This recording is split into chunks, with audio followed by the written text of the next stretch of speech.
నిరుద్యోగ యువతీ యువకుల కోసం ప్రభుత్వం నిర్వహిస్తున్న జాబ్ మేళాలను సద్వినియోగం చేసుకోవాలని పార్వతీపురం మన్యం జిల్లా గుమ్మలక్ష్మీపురం ప్రభుత్వ డిగ్రీ కళాశాల ప్రిన్సిపాల్ టి శ్రీవరం సూచించారు.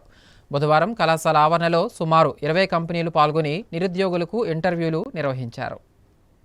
పార్వతీపురం మన్యం జిల్లా గుమ్మలక్ష్మీపురం మండల కేంద్రంలో ప్రభుత్వ డిగ్రీ కళాశాలలో ప్రిన్సిపల్ టి శ్రీవరం ఆధ్వర్యంలో బుధవారం జాబ్ మేళా నిర్వహించారు. మండలంలో పలువురు నిరుద్యోగులు పాల్గొన్నారు. DMart, axis bank, state bank of India, MSN lab, RBL, DBS, daikon తదితర కంపెనీల ప్రతినిధులు పాల్గొని నిరుద్యోగులకు ఇంటర్వ్యూలు నిర్వహించారు. ఈ ఇంటర్వ్యూలలో ఎంపిక అయిన వారికి శిక్షణ ఇచ్చి సంబంధిత కంపెనీలలో ప్లేస్మెంట్ చూపిస్తారు. ఈ సందర్భంగా ప్లేస్మెంట్ ఆఫీసర్ కల్పన మాట్లాడుతూ గిరిజన ప్రాంతంలో యువతి యువకులు ఈ అవకాశం సద్వినియోగం చేసుకున్నారని, రానున్న రోజుల్లో మరిన్ని జాబ్ మేళాలు నిర్వహిస్తామని తెలిపారు. Degree college principal T Srivaram మాట్లాడుతూ గిరిజన ప్రాంతంలో నిరుద్యోగ యువతి యువకులు ప్రత్యేక శ్రద్ధ చూపించి వారి కాళ్ల మీద వారు నిలబడేటట్టు ఉండాలని, వివిధ పెద్ద కంపెనీల నుండి తమ కళాశాలకు వచ్చి యువతి యువకులను ఎంపిక చేయడం ఎంతో సంతోషంగా ఉందన్నారు. ఈ జాబ్ మేళాలో సుమారు 50 మందిని ఎంపిక చేయడం జరిగిందని తెలిపారు. ఈ కార్యక్రమంలో degree college vice principal Ramayya,